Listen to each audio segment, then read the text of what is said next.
Roxana Radu, Associate Professor, Digital Tech and Public Policies, University of Oxford. Roxana Radu holds the position of Associate Professor of Digital Technology and Public Policy at the Balvanic School of Government, University of Oxford, and serves as Hugh Price Fellow at Jesus College. Her research centers on technology, governance, and policymaking related to the Internet. She is the esteemed author of the monograph, Negotiating Internet Governance, Oxford University Press 2019, which draws inspiration from her collaboration with the diplomatic community in Geneva, Switzerland. Dr. Radu frequently provides guidance to governments and international organizations on digital governance matters and currently sits on the advisory group of EU Cybersecurity Agency. As of 2023, she has been elected as the chair of the Global Internet Governance Academy Network, GigaNet. Wow, very impressive. Usually we say the floor is yours. Now virtually the floor is yours. Thank you very much. And please accept my apologies for not being able to join you physically in Beirut. Unfortunately, I wasn't able to travel at this point, but I'm very pleased to join you at least virtually. We always welcome you in Lebanon. I have a main question for you. The major shift in cybersecurity post-2020 after the start of the pandemic. So my main question is, the pandemic has accelerated the demand for an already growing market for cloud services. What are the most important regulatory issues that policymakers, and you're one of them, across the world are dealing with to enable and secure the digital transformation? Thank you for this very important question. I would like to look at it from the policy perspectives, and I think my colleagues will zoom in also on the technical side and look at internet security in a more comprehensive way. I think we've learned two important lessons during the pandemic. On the one hand, we discovered that critical infrastructure was highly vulnerable, more than we would have assumed it would be. So when we moved all the services online, we realized there were all of these weaknesses because there was simply not enough security at that basic level. And one type of attacks became dominant during the pandemic. It was the ransomware attack. From energy grids to water purification plants, we've seen a series of attacks disrupting very important services. The second lesson during the pandemic, I would say, is related to what we designate as critical infrastructure. We thought that the lists we had were enough, but we discovered actually that critical services might be more than just the designated sectors. It might be the educational sector, it might be the health sector. And in many cases, these ones were not safeguarded. There were no additional obligations for these sectors to make sure that their baseline security is sufficiently high. So they often became victims of attacks, in particular ransomware attacks. And I think you asked about cloud services, and there's a whole discussion that we could have around that. But I'll focus a little bit more on how ransomware became the largest threat and in a way remains the largest threat. And that also extends to a certain point towards cloud services. Importantly, it hasn't really been an attack only on what we would call technically advanced countries or parts of the world that have already been online for a really long time. In fact, ransomware has been relatively well distributed across the globe. We've seen disruptions in the West as well as in the global South. In fact, many people would now argue that because the US has taken more action against ransomware, and some of the countries that are part of the Five Eyes have really focused on ransomware as a priority, we are seeing a shift in the focus of the ransomware operations towards countries in the global South. So it remains equally important post-pandemic. And in fact, ransomware has made it to the top of the political agenda, not only for its economic damage, but also as a national security threat. And that was because there were key attacks against critical infrastructure. In the US, we've seen 2 of them in 2021, the Colonial Pipeline attack that you've all probably heard of, and then also the attack against the GBS foods producer showed that you could very well disrupt services and have almost no provision of some critical services to the population. And that actually led to a change in the mindset in how we perceive ransomware as a systemic threat across most industries and geographies. And it's worth spending just a little bit of time delving into what ransomware actually means, because it used to be, in the early days, all about encrypting files on the victims' computers, but right now it takes many different forms, and it's more about cyber extortion than it is just about encryption. In many cases, ransomware operations steal data as well as encrypt it, and we've seen some evolving tactics. There is a double extortion tactic, which means the victim data is exfiltrated, and then there is a threat to expose that data unless a ransom is paid. But we've even seen triple extortion, which deals not only with the data fiduciaries, the companies that have data about clients or users, but also with the end users themselves. So going after the companies, but also going after individuals to get more money from them. So a useful definition would be the one from the Ransomware Task Force. In the report on combating ransomware, they talk about ransomware as an activity where threat actors compromise computer systems, demanding a ransom for the restoration or non-exposure of encryption and or stolen data on their systems. So it's important to keep this broad definition in mind, because this is part of how ransomware actually evolved. In the very early days, in its less successful phase in the early 2000s, we were talking more about spray and pray campaigns where everybody was targeted in the same way and there was the same ransom asked from all victims. Right now, we have highly targeted campaigns, also called the big game hunting. And during the pandemic, we've seen a lot of that, actually. We've seen health organizations being increasingly targeted. We've seen schools, nurseries, universities being targets of very sophisticated campaigns.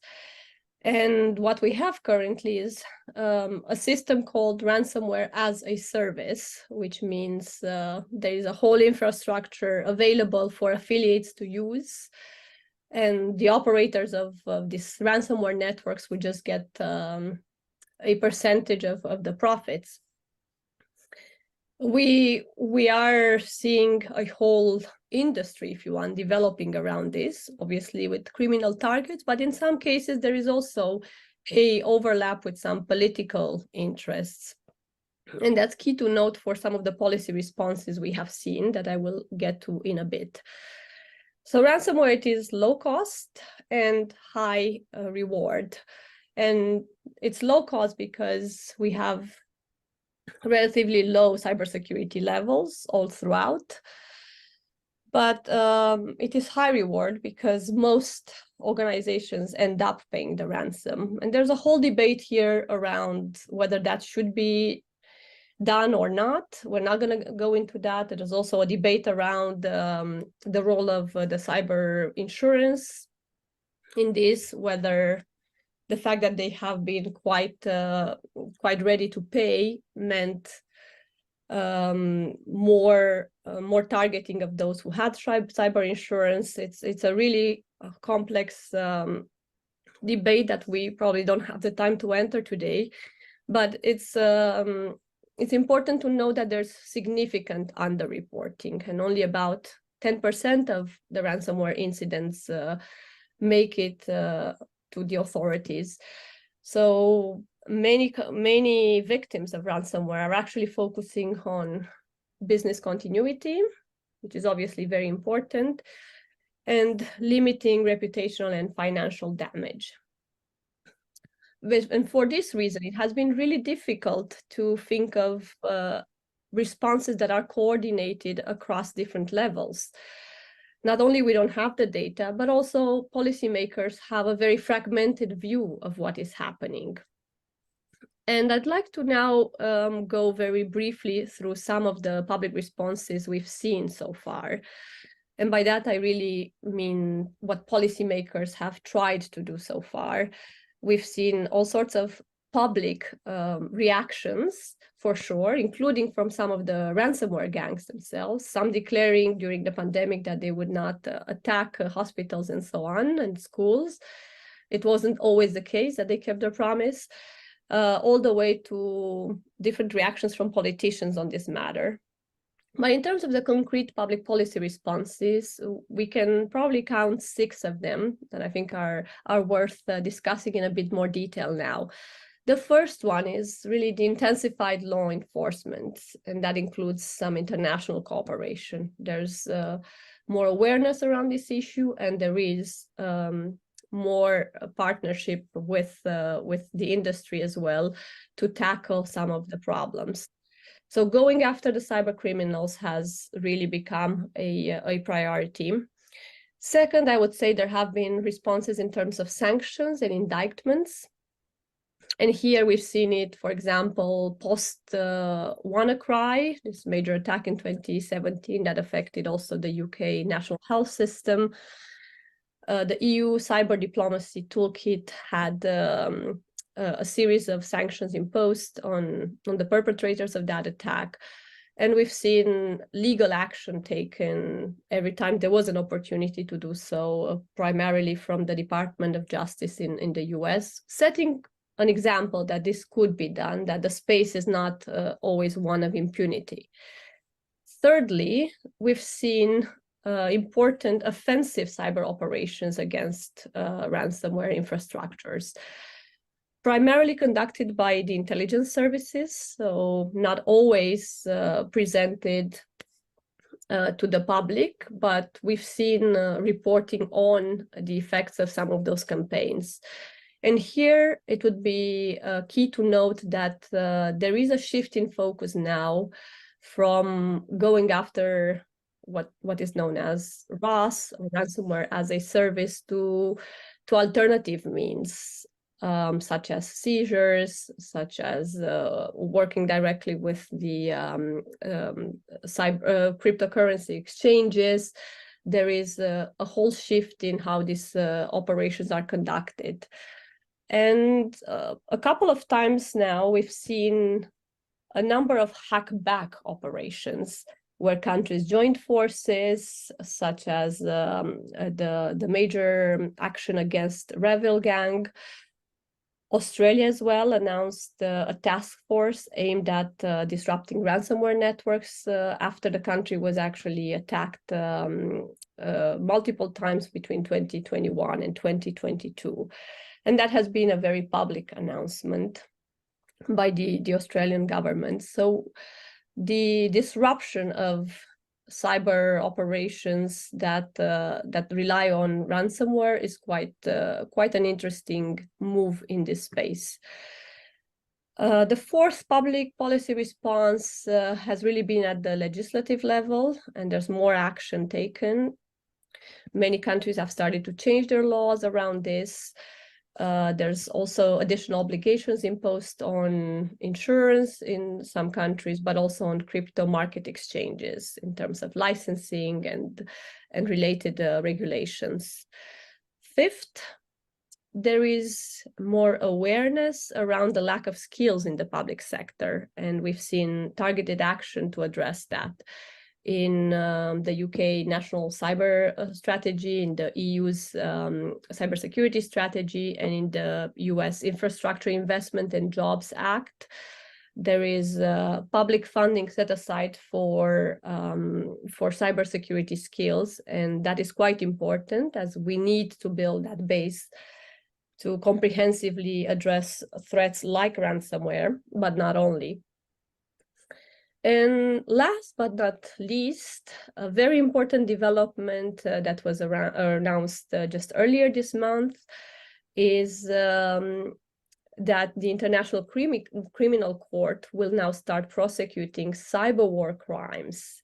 And there's a really important question here as to whether that might include ransomware operations in the near future, if they are conducted in times of war and they are highly disruptive. Whether ransomware will become part of the remit of the court is to be seen. We don't have sufficient information for the time being, but cybercrime has now just been elevated to a level that would require an intervention from the criminal court at the international level, and this is a major development. Simultaneously, we have global discussions around cybercrime at the UN level. There is the ongoing negotiation in the third committee around the UN Cybercrime Convention, and we'll see where those discussions lead as well. But what's interesting with the International Criminal Court announcement is that the remit of The Hague goes actually beyond just who runs the operations. It might actually go into who coordinates and where the command structures are, which would be unprecedented in this space. So I wanted to conclude with this set of responses that we've seen. A number of them have actually gone around encryption provisions in order to address all the other gaps in this space. And I think this is the right direction that we should pursue further. It's not about trying to limit encryption, as some countries have also attempted to do, but it's more about trying to create that space in which we have the right skills and capabilities, and where the ransomware networks are no longer the highest threat in this landscape. It will change over time, but I think we're not yet there. So there's still a lot of work to be done.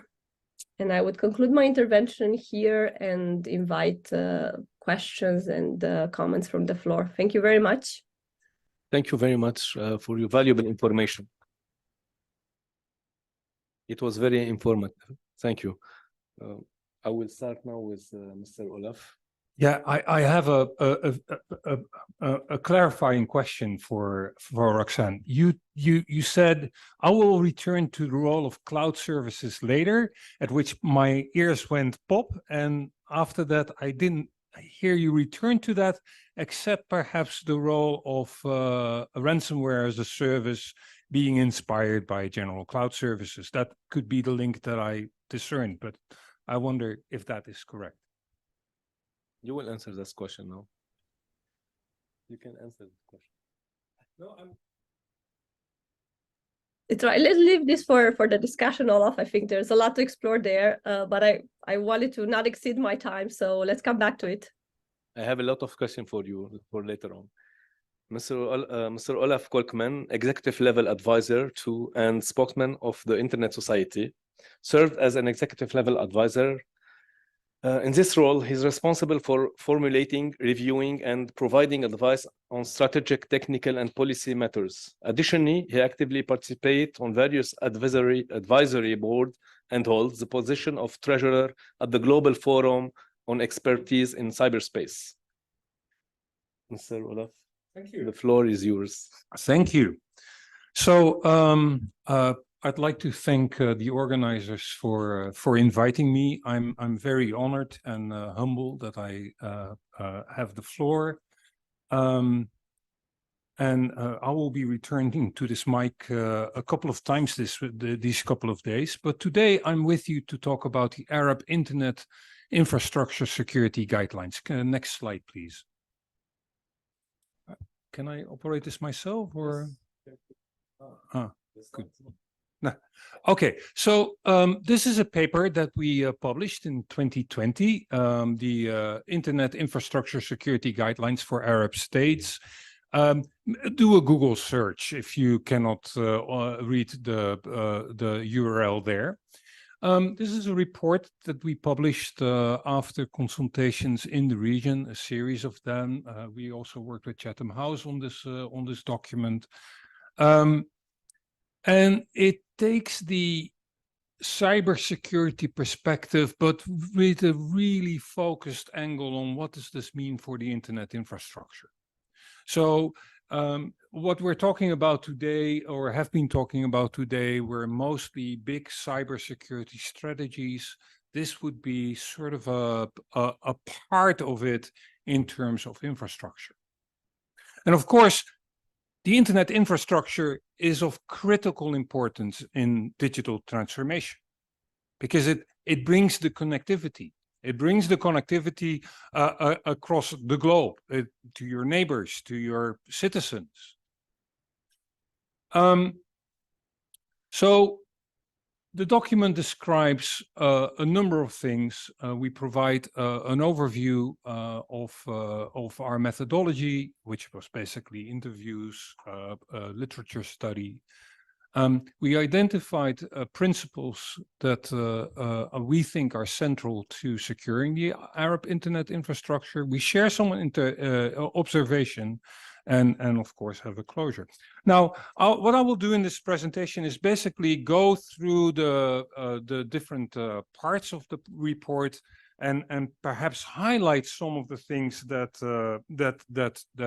I think are noteworthy. One of the things that you have to remember when you talk about the internet is that the internet is a network of networks.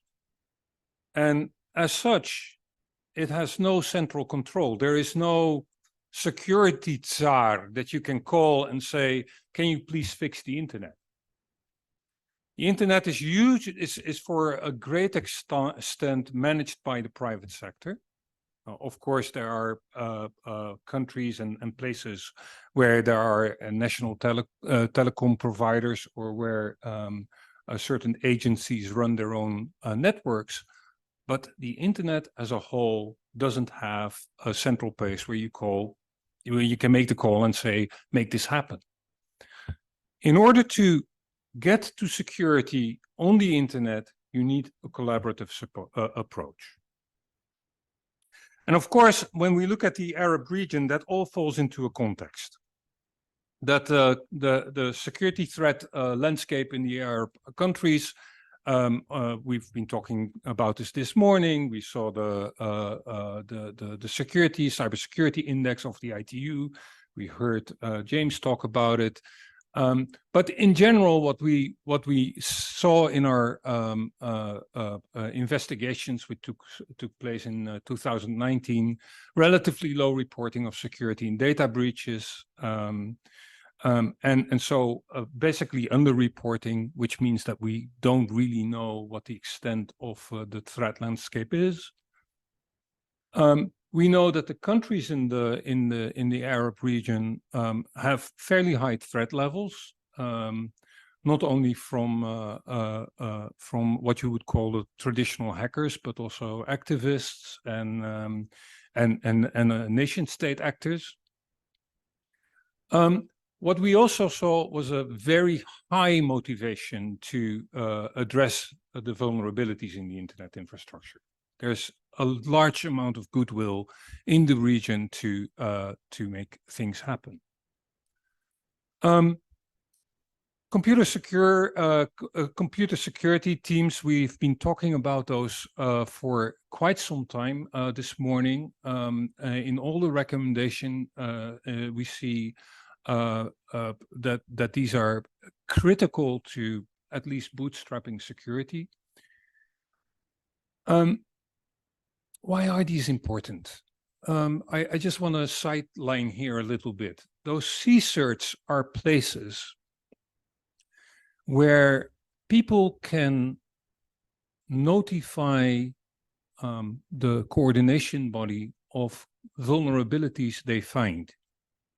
That can either be the producer of software that has a trusted channel with this security coordination center, or it can be somebody in the market in your country who sees weird activity on their network, are relatively advanced in spotting that and saying, hey, there's something going on my network, and if you want to block it, this is the way that you do it. And then the CSIRT will take that information and spread it among the stakeholders of that CSIRT. There is a huge amount of trust involved with that interaction. First, as a company, when you discover vulnerabilities on your network, you have to trust that you can relay that to the CSIRT and not get fined. This is a trusted engagement. You're trying to improve the security of your region, of your colleagues. And by mentioning this information, you don't want to get fined.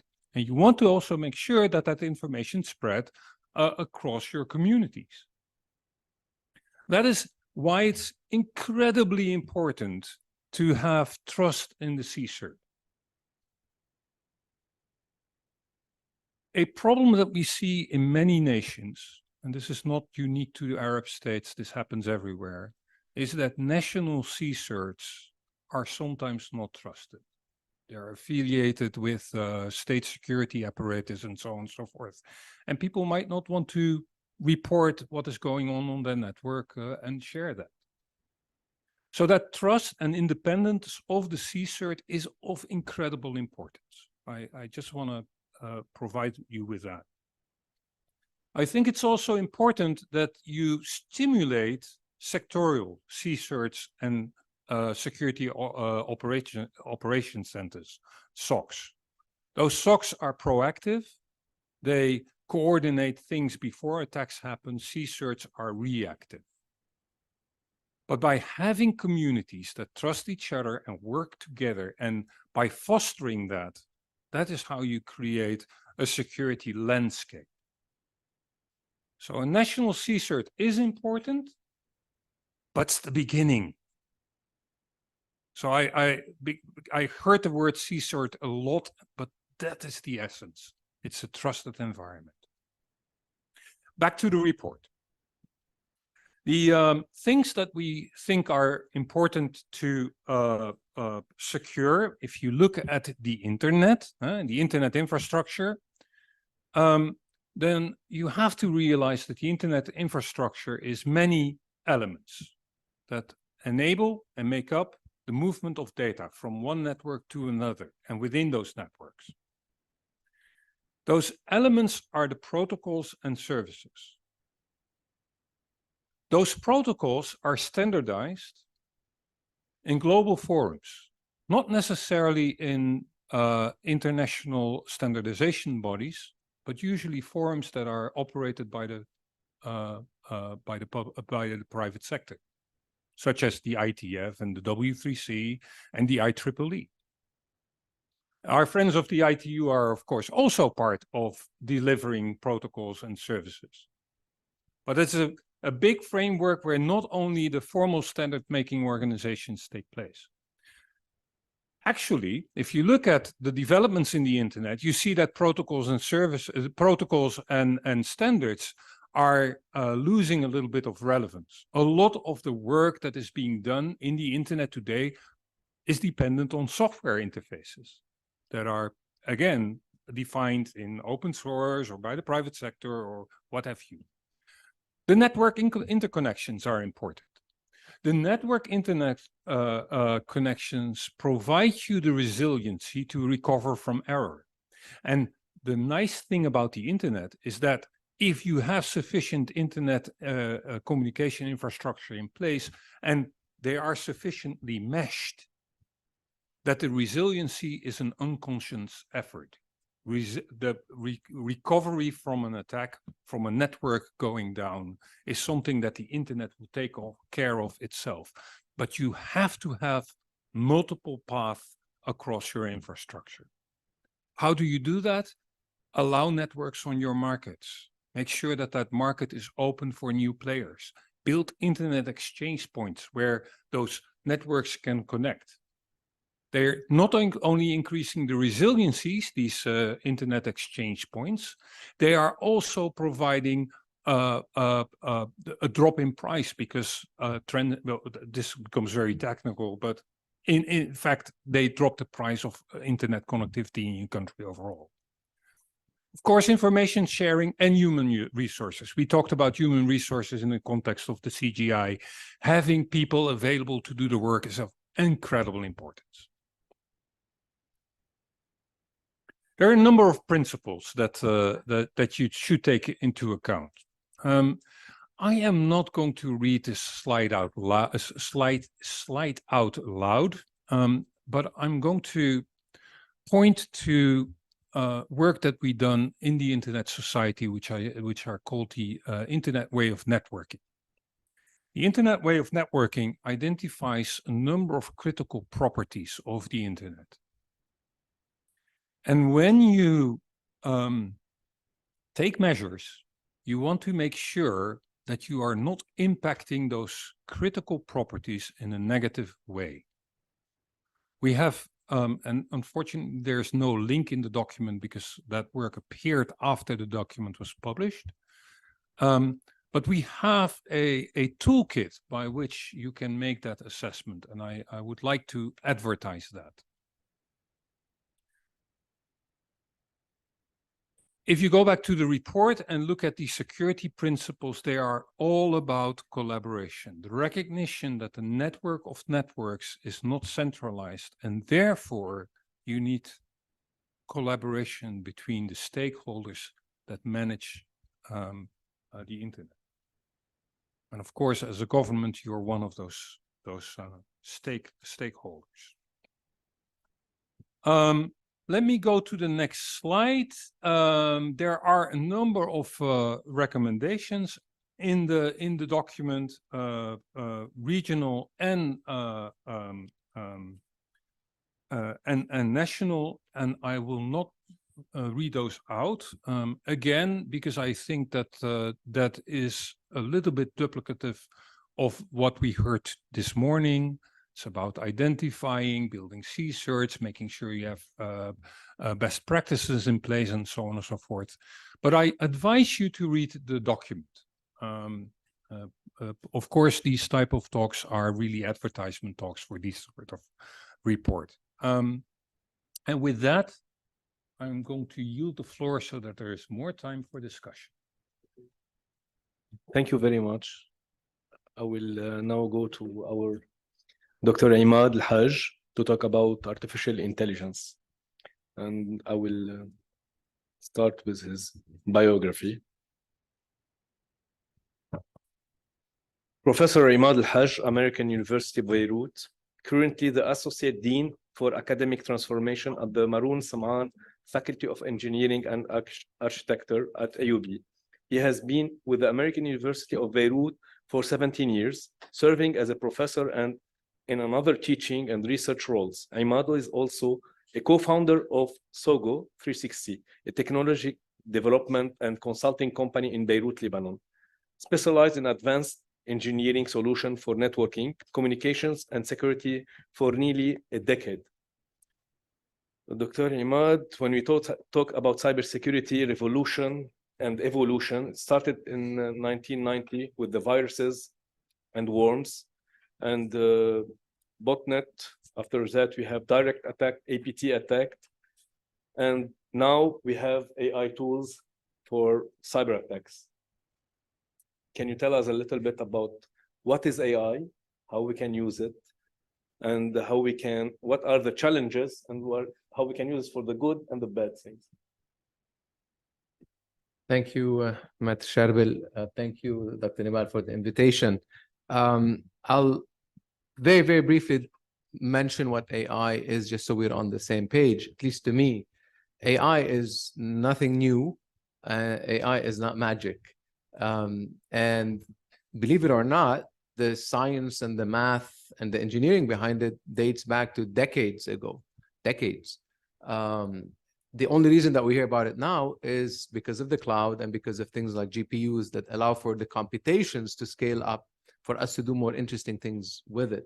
So imagine AI to just to be a mathematical equation, but instead of having hundreds of variables, now we hear about billions of variables in a mathematical equation that is able to analyze data and make decisions. So that's simply what AI is. And there's obviously several associated algorithms with it. I'll start with that just to put that to rest of what we think about AI. It's just math in my mind. It's algorithms. Dr. Nibal, you know what I do always when I'm invited to workshops is I analyze the title of the workshop. So trust in digital government services, because that tells me what the hypothesis of the workshop is. And the hypothesis will have assumptions. So there's 4 assumptions here in this hypothesis of these 2 days. Is first, that there's a government. Second, that it has services. Third is that they're digitized. And fourth is that we have trust in them. Now, depending which country you're from, and good thing I'm an academic, I could say whatever I want. I don't represent anybody. You might not have any of these assumptions being valid. So that's to start with the day. Second, if we not go to the next slide, I looked at the definition of trust. What does it mean to trust? And it turns out it comes down to 3 things: reliability, truth, or the ability of doing something. And we're talking here about a government. And again, depending where you're from, you might be smiling now, you might be crying level. I'm not sure which level you're at, but in the region, when it comes to government's reliability, truth, and the ability to do something, be debatable. Go to another definition, please, which is security. So more something that we look at. I give this definition in my class. There's many definitions if you Google security, obviously. This is the one I like because it's so vague and it doesn't promise much. It says it's the state of well-being of information and infrastructure in which the possibility of successful yet undetected. So it's not saying it's not going to be successful. It will be successful, but going undetected is kept low, or you can tolerate it. So it's not saying that you'll always detect it. It's not saying that you're going to be safe. It's saying, well, sometimes when something happens, you will know about it. And that's not a very optimistic look on things, but that's the reality when we talk about security. Now, security of what? Many things. You mentioned, obviously here, telecom, banking, and finance. I'm not sure we care much about their security in Lebanon anymore, but banking and finance is there. Government services, transportation, medical devices, and the list goes on and on and on. If we go next, we start giving examples. Unfortunately, in Lebanon and the region, the adversarial, or the attackers in this case, are very, very advanced. And the people that are targeting the region and targeting Lebanon and other countries have very strong capabilities. I give some old examples, but very, very popular ones, which is the Stuxnet.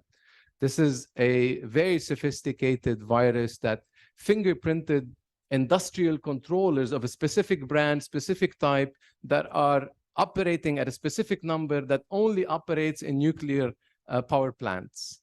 And they targeted the Bushehr power plant in Iran at the time. And obviously, the analysis of this malware estimated that it took years of research to be able to develop something like this. So when we're talking about government and we're talking about trust and digitization, unfortunately, in some cases, the governments are on the wrong side of this equation and this discussion. Next slide, please.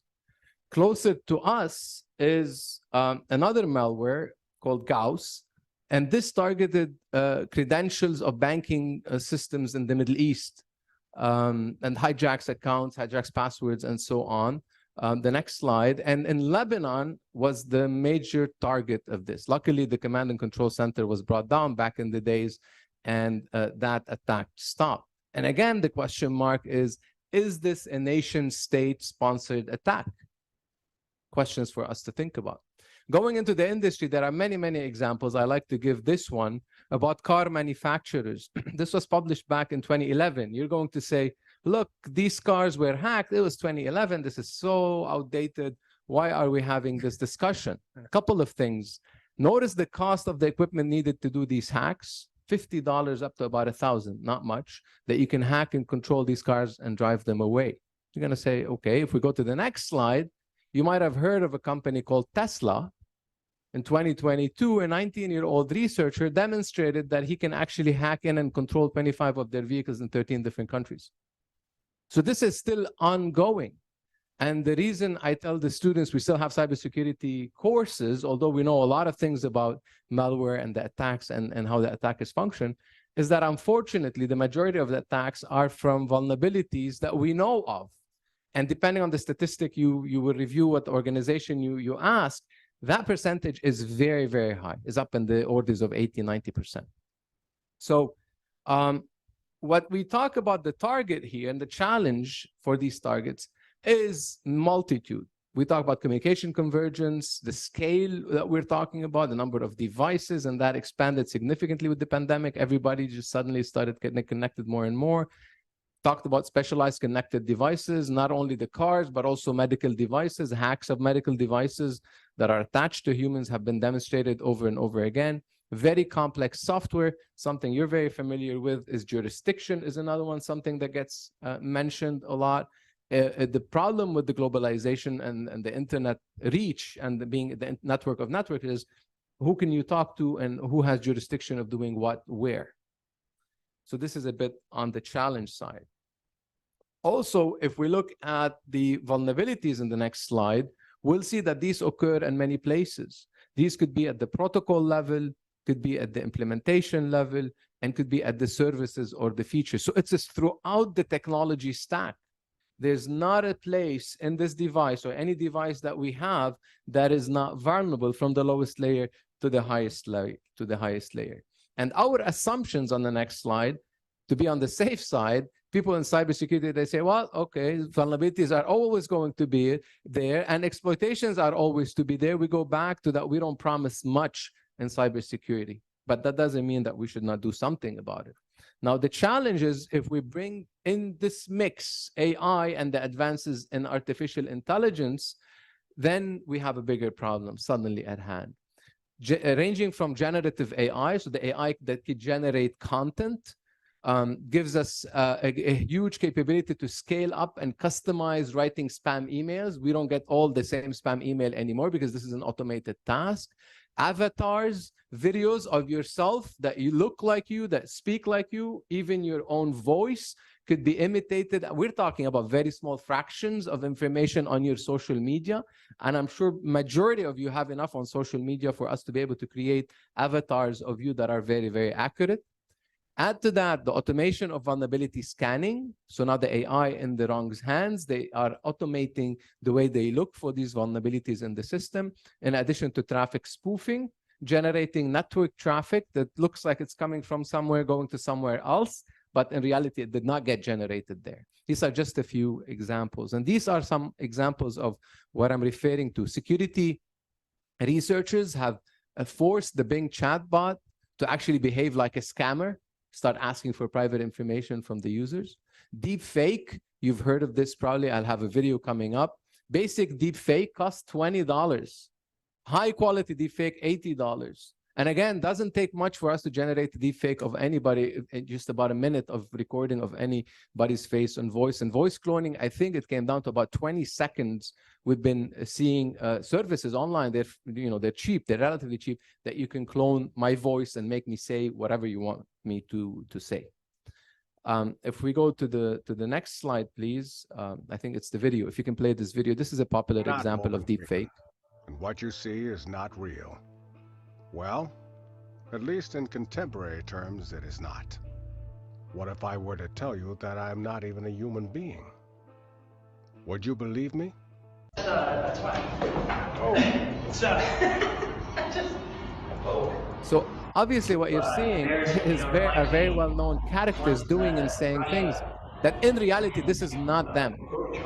And this is being generated using these avatars. And if you notice, even the voice signature is very, very accurate. So my recommendation to you now is when you go home, agree on a secret word in the family, that if you ever call your kids or your parents and you talk to them and there's an emergency, that you have to say that word to them for them to believe that this is you, and they should not believe it. Even if they see you on a Zoom call or hear your voice, you have to say that password. Next slide. Should I stop? Now the good side. Let's end on a good note.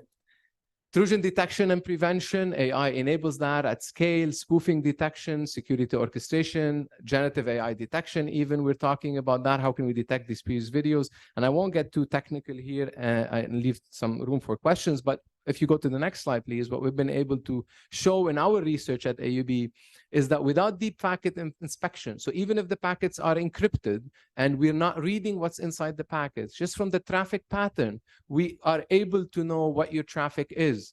Are you Skyping? Are you messaging? Are you playing a video game? And even in some cases down to the actions in the game. Are you liking something on Facebook? We don't know that you liked it, but just from the traffic pattern, we knew we do that. The advantage of doing that in the next slide is that we could do it accurately. We do it without putting a software on your machine, and operators can do this for two reasons: either to improve the quality of the network and customize the network behavior based on the traffic, and more importantly is to detect unknown traffic that could potentially be generated by malicious apps. We've shown very high percentages of accuracy in doing that for traffic that we've studied. Now, the non-academic of me, I'll tell you the bad side of it. It seems generalizability is very difficult.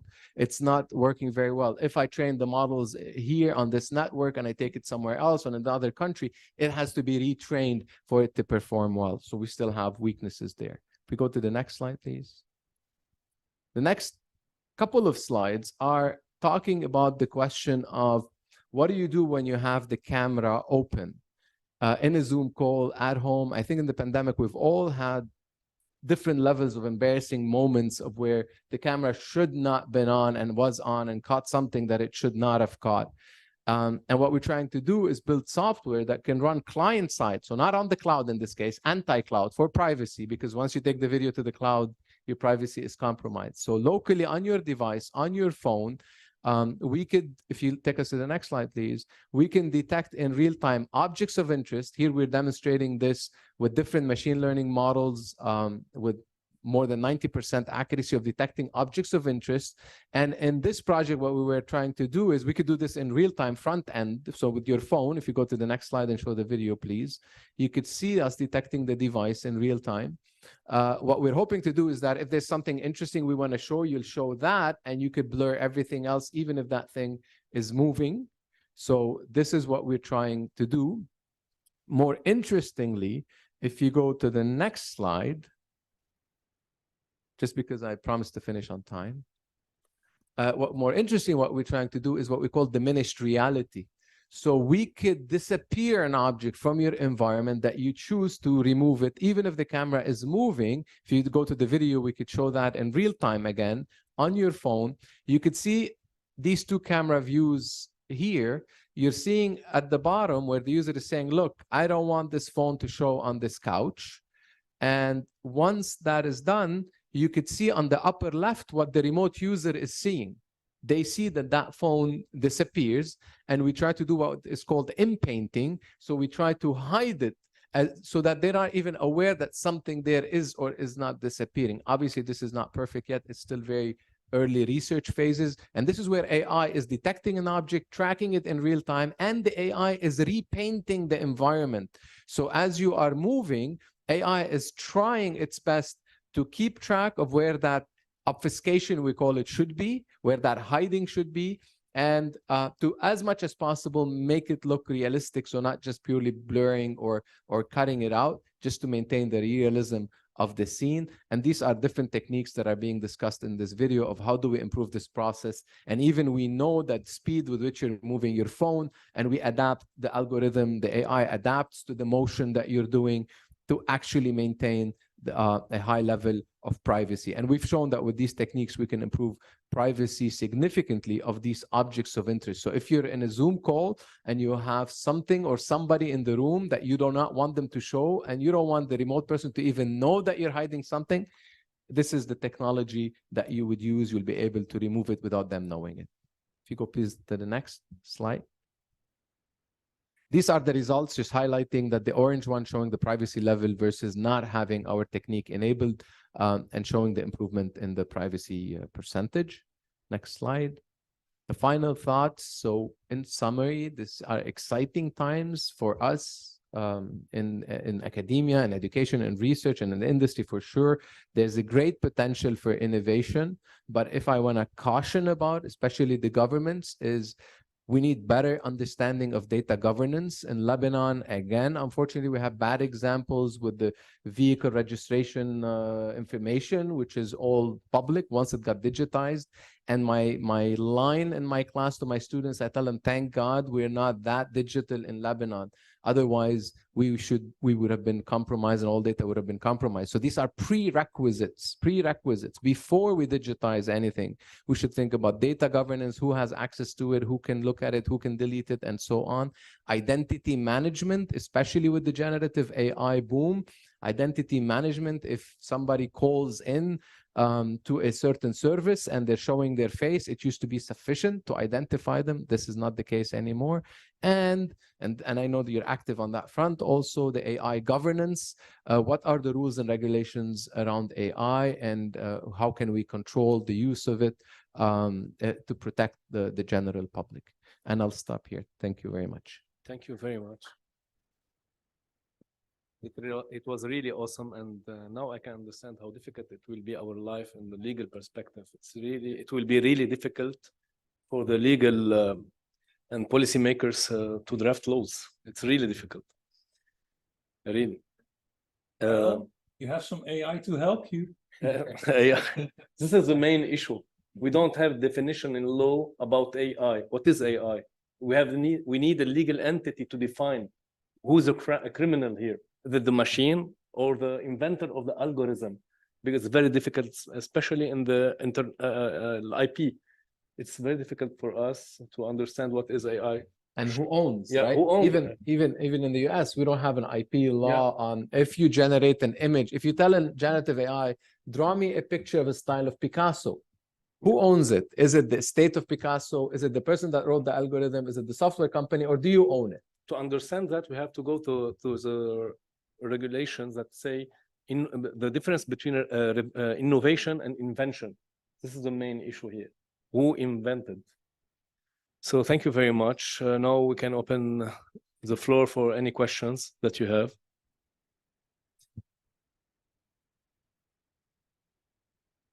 You should have many questions.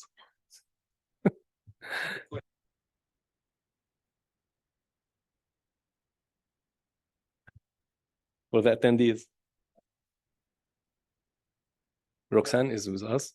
Hello. I have a question for you, Mug. Okay. Let me ask Roxanne a question. About Roxanne. Hello again. You're muted. I'm here with you, yes.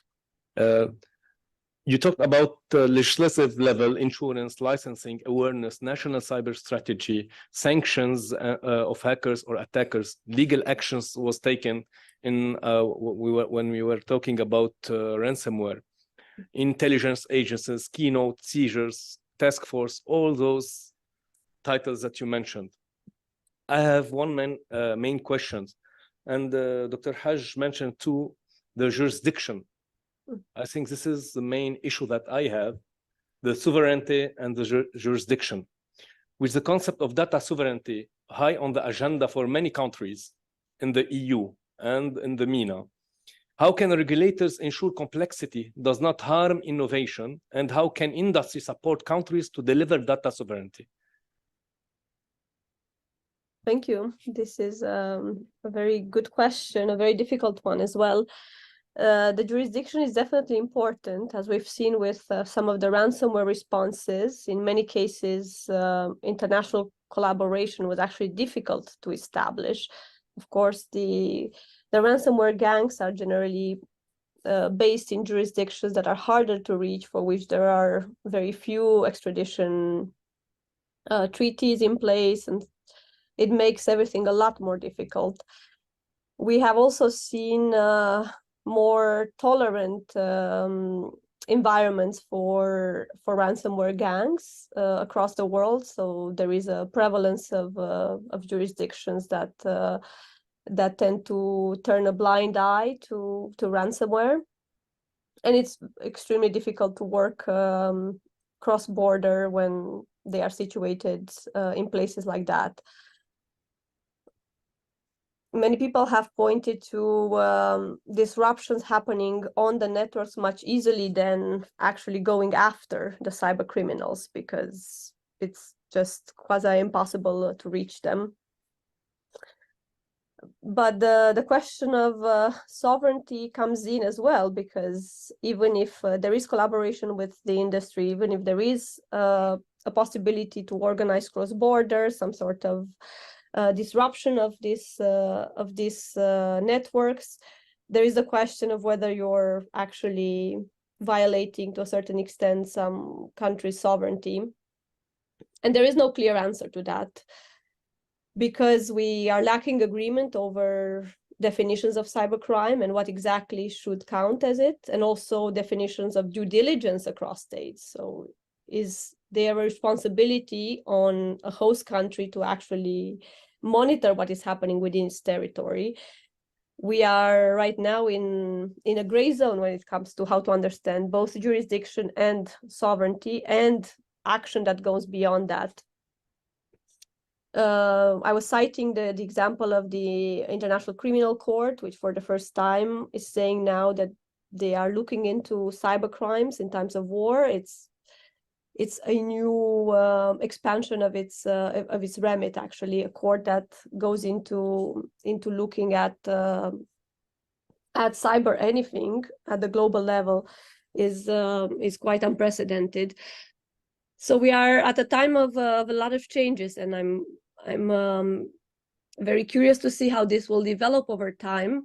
What I can say is that we haven't yet clarified where jurisdiction ends, where national sovereignty starts, and what role the internet plays in all of this. So it's still moving pieces. And if we add AI, as we heard from the last presentation, it becomes even more complex because we haven't yet sorted the foundations. Thank you very much. I think Olaf has a question. Yeah, no, I'm still curious about the cloud reference that you made.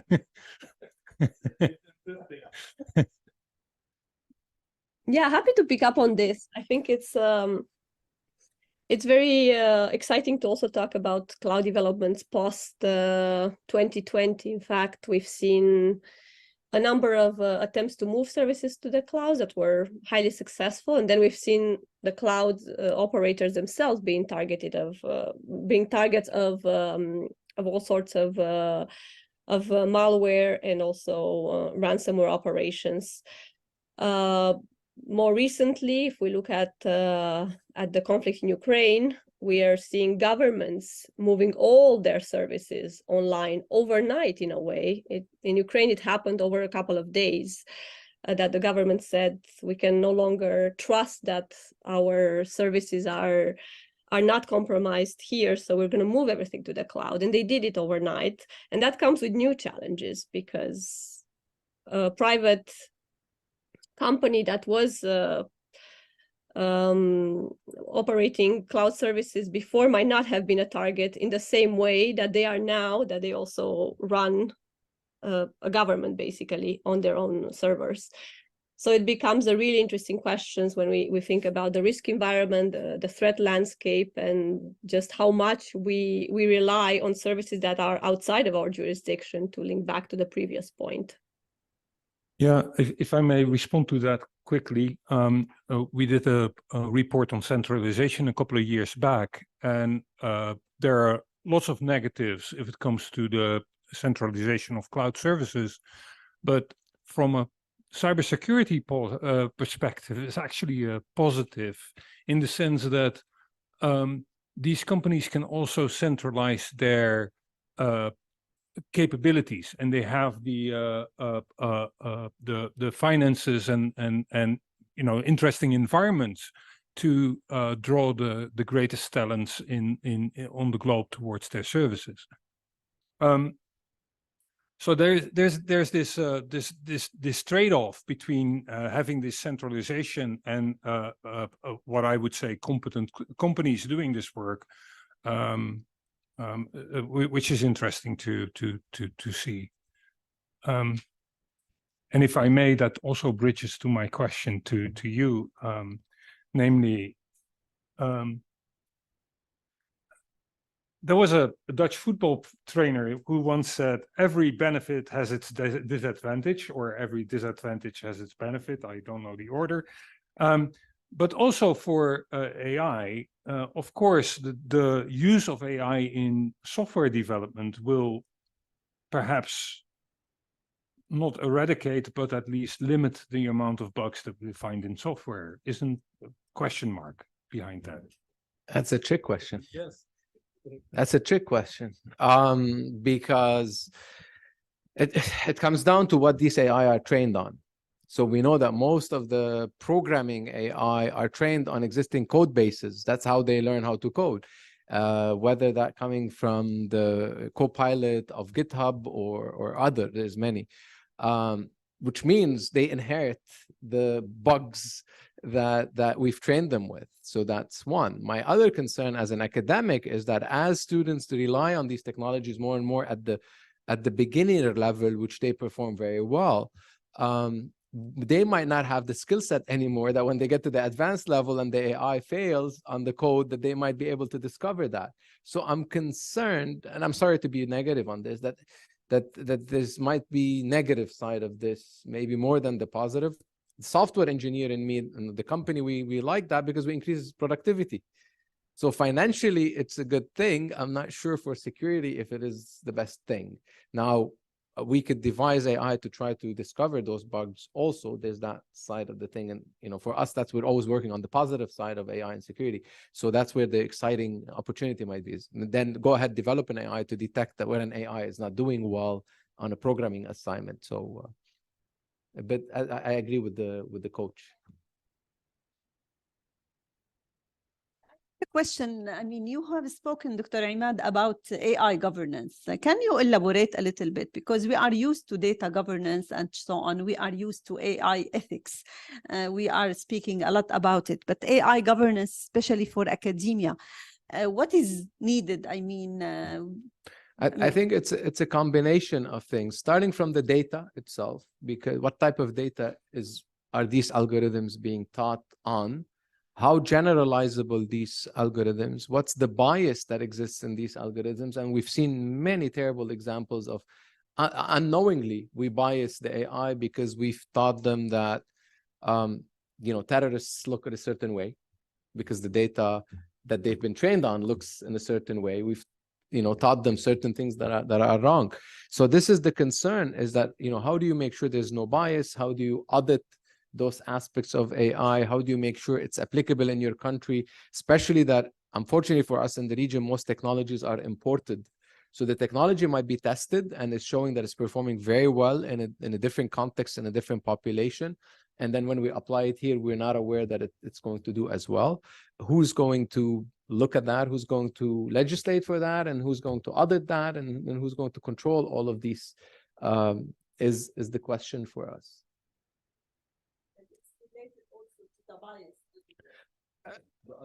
The algorithm itself, the data that it's been trained on, and it will get into the legislation issue later on. When it fails, who's liable? Is it the person that wrote the algorithm originally, the academic that published an algorithm, or the person that trained it on a certain data, or the software company that embedded it, or the reseller, or the operator? So you get into a very complicated scenario of that's why I agree with Matt Scherbil that this is going to be tough to crack. And other countries that are more advanced than us in this have not really figured this out yet completely. I think we have to create a new entity for AI, not the typical one that we know. This is the issue. Olaf, I have a quick question for you. You have someone in the room. Okay, if there's.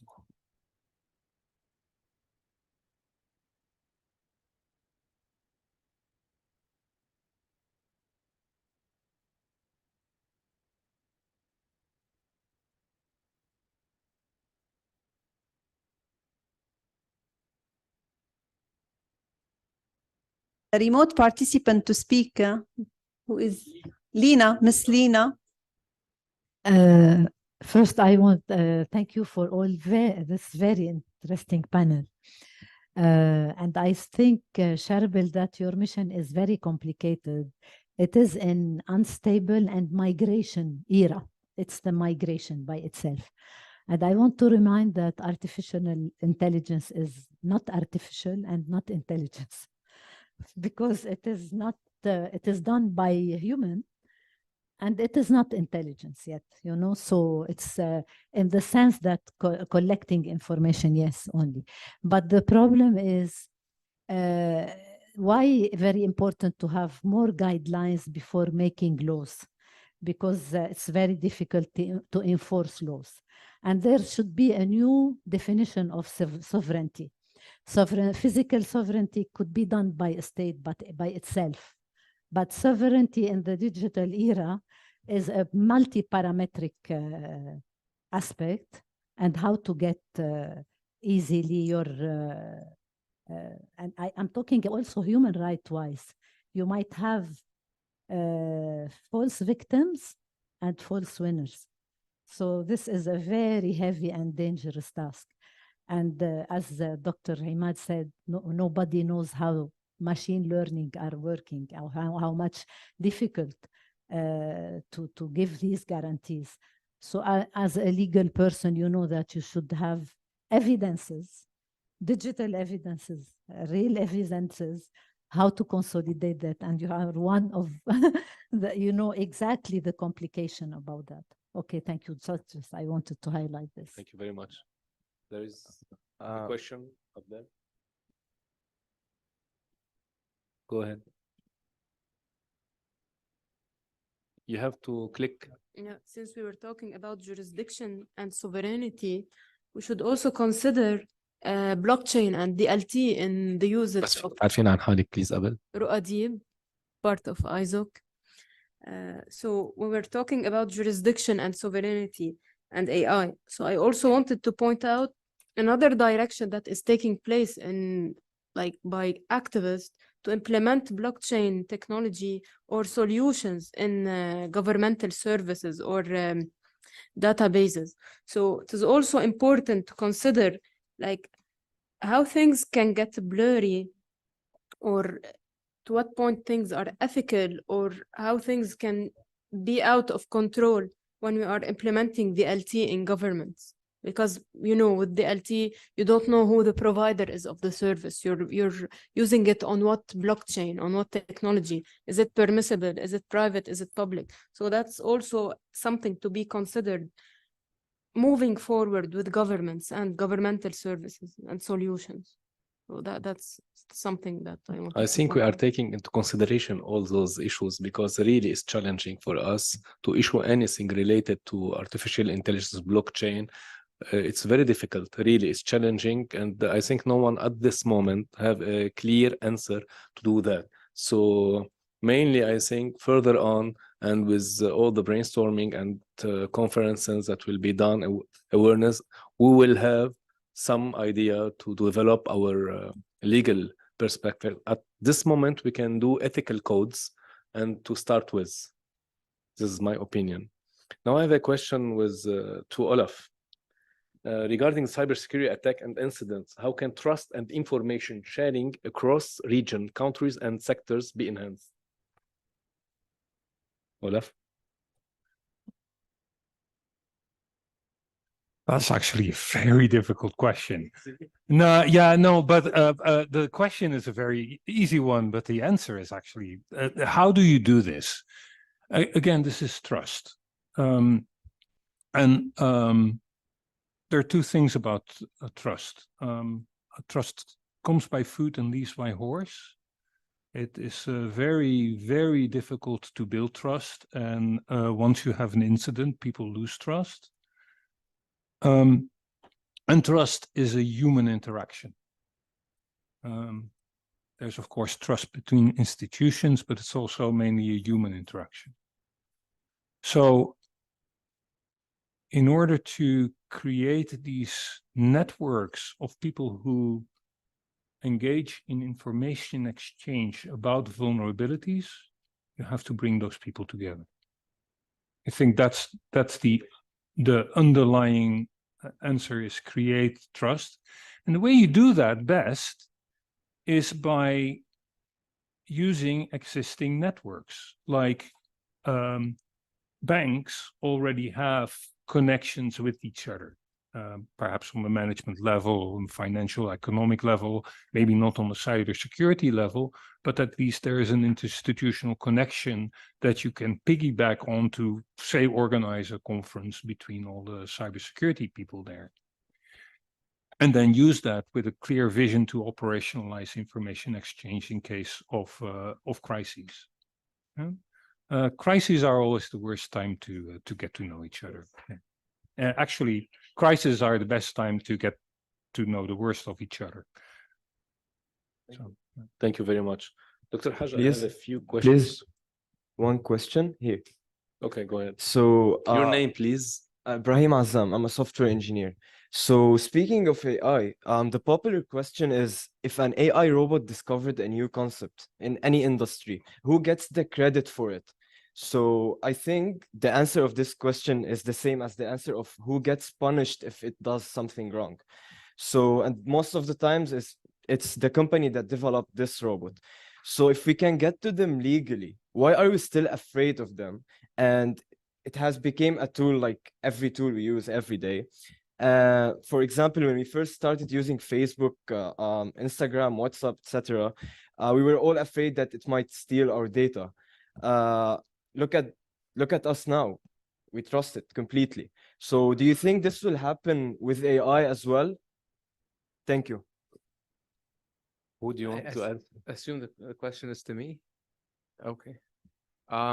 So would we trust AI? You mean eventually? Is that the last part of the question? Yes. Do you think that what happened with any other tool that we use nowadays will happen with AI? But it happened. But we already trust AI, right? I mean, you drive here with Google Drive. You every time you search, God knows how much AI is in this room going on as we speak. We're still afraid of it. Are you afraid of WhatsApp? I'm not afraid of it. The legal system and the governments are, as they should be, because there are scenarios where they should figure out who was at fault. Going back to your point, the first part of the question on there's two issues. There's the criminal side of it, there's a mistake side, and there's, which is the liability, and there's the question of the intellectual property. It seems the US, from what my lawyer friends and the IP in the US are saying, the law that's coming up in a few months, they're tending to say that the person that prompted the AI owns the result of the AI, because it seems the law says IP is tied to a human, to a person. I don't know, you would know that better. It's a brain. It's a person. So the person that prompted, not the person that wrote the algorithm. So that's to counter what you said, that, the company that wrote it. Now, on the liability, there's a different story. You have to pinpoint where the mistake was. Was the mistake in the algorithm? Was the mistake in the data? Was the mistake in programming? Was the mistake somewhere else? And that's what would complicate things a lot. If you have an autonomous car that's making a decision and it hits somebody, was it this? Or maybe it's the sensor. Maybe the camera's fault because the camera did not perform as well. It was not clean. So maybe it's the driver because they didn't clean the camera, because the Tesla told you, make sure all your sensors are clean. They're good at that. You need to read the 20-page manual and liability on it and what the driver's responsibility is. Even with Tesla now, right? They're not getting them when there's an accident with an autonomous driver. You know why? Because they tell them your hands should be on the steering wheel all the time. If your hands are not on the steering wheel, you're liable. And a lot of the accidents happen when people are not holding the steering wheel. They get comfortable. They trust the AI and say, okay, and then something fails. So I have no answer. I have no good answer for you. Sorry. No, It's okay. It's okay. no one has. Thank you. Trust is habits. No one. It's habit needs. It's not trust. Everything is outside the trust. Convenience. And that's the enemy of security, right? Convenience. I get an email attachment, convenient, I open it. I have simple questions for you, Dr. Haj. What is the first step that we need to do in cybersecurity? especially now with the artificial intelligence issues and deep fake accounts and all those new technology. And what a fundamental principle of cybersecurity that organization should follow. On the organization side, I think there are many standards and many organizations that have published amazing guidelines technically and what should be done and what should not be done, what best practices. You know, from ISO to all of the members that are present here. I think the flip side of your question, what should we do as individuals? Because again, another statistic is, and depending on the year, a lot of the cybersecurity issues are because of human error. It comes down to humans. It comes down to clicking on something you shouldn't click, doing something you shouldn't. And even people in cybersecurity, you know that. We've clicked at some attachments that looked so real. The challenge is that those are going to look more and more real to us as we move forward. And you're going to be very tempted. It's not the Nigerian prince sending you millions of dollars anymore. It's going to be customized. They're going to know about you from social media in an automated way. You know that you've been at, I don't know what restaurant yesterday, and they're going to send you something that is customized and very automated at scale. Right. So how do you deal with that? It's education and awareness for the individuals, and taking steps like I've recommended is go to your family and agree on a password that you have to say. At least you can beat generative AI type of attacks that are ransomware for humans, if we can call it. These are the simple steps, and I'm sure organizations like ITU and ISOC and others are going to come up with a lot of guidelines of how do we combat this that are simple for us to do, other than the technological solutions that are many companies working on. Thank you very much.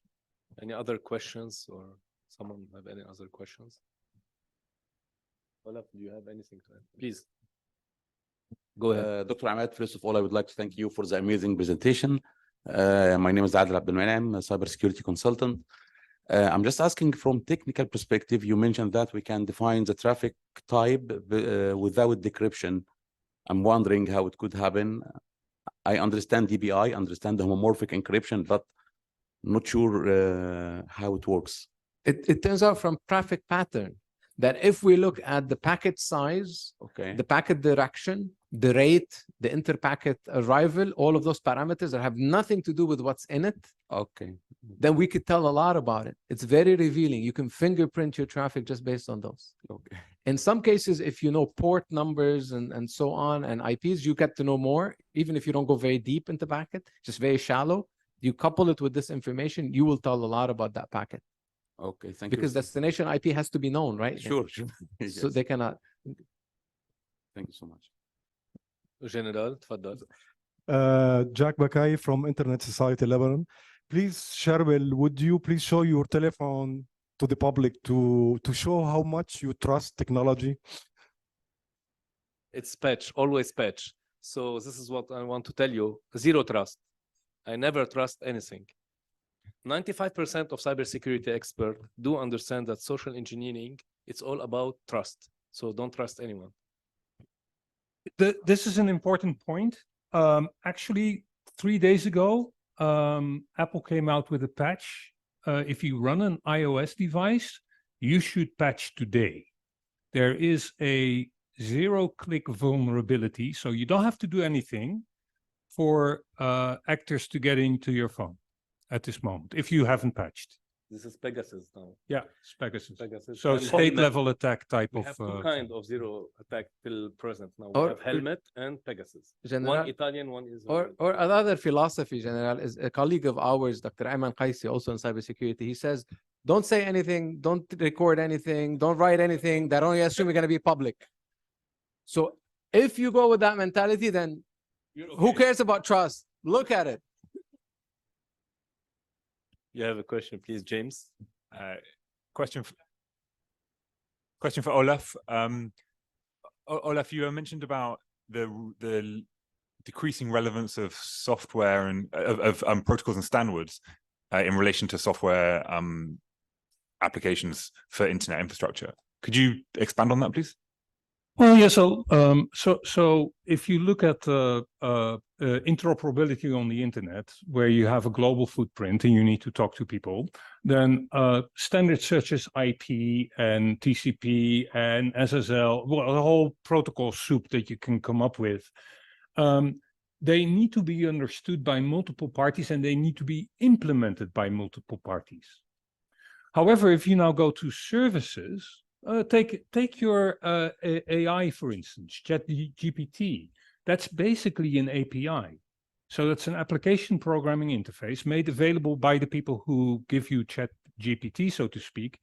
And what they do is they publish their API, but they also own their API. That's proprietary things that they can change. It's not like a global standard.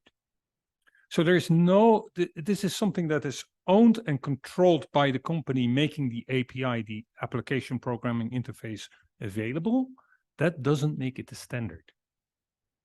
Standards are things where you need to have a process, community, acceptance by the market in order for it to be in the market. An API is just made available and whoever uses it, also a market mechanism, but you don't have that extra layer of governance and sort of protection that comes with it. Does that answer your question, James? But are the standards losing relevance? That's Yeah, the bit I think so.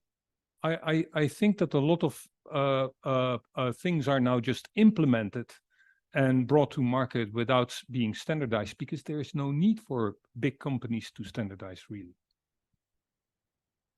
Thank you very much. There's one more question. Okay, please.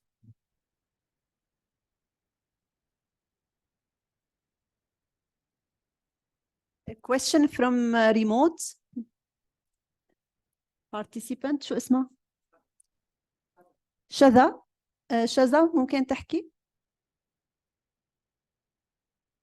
Shaza, you are Go a ahead. remote participant. Please go ahead.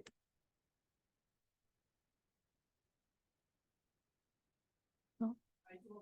Is she Yeah, muted? please. Yeah.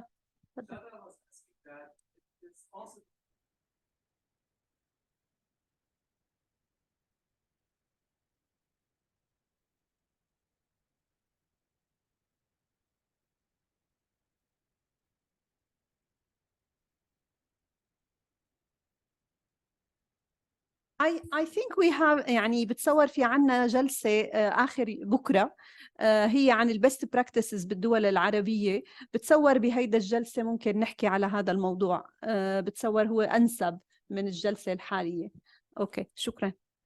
ميرسي لكم. إذا بعد في شي سؤال because we are out of time.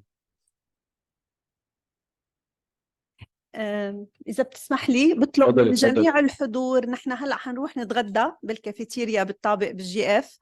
بقى بتمنى بس حنا شبرة جمعنا مصورنا وزميلنا ورح ياخذ لنا صورة جماعية. بقى إذا بتقدروا توجهوا لعند رجا. نحن بيقلنا رجا وين؟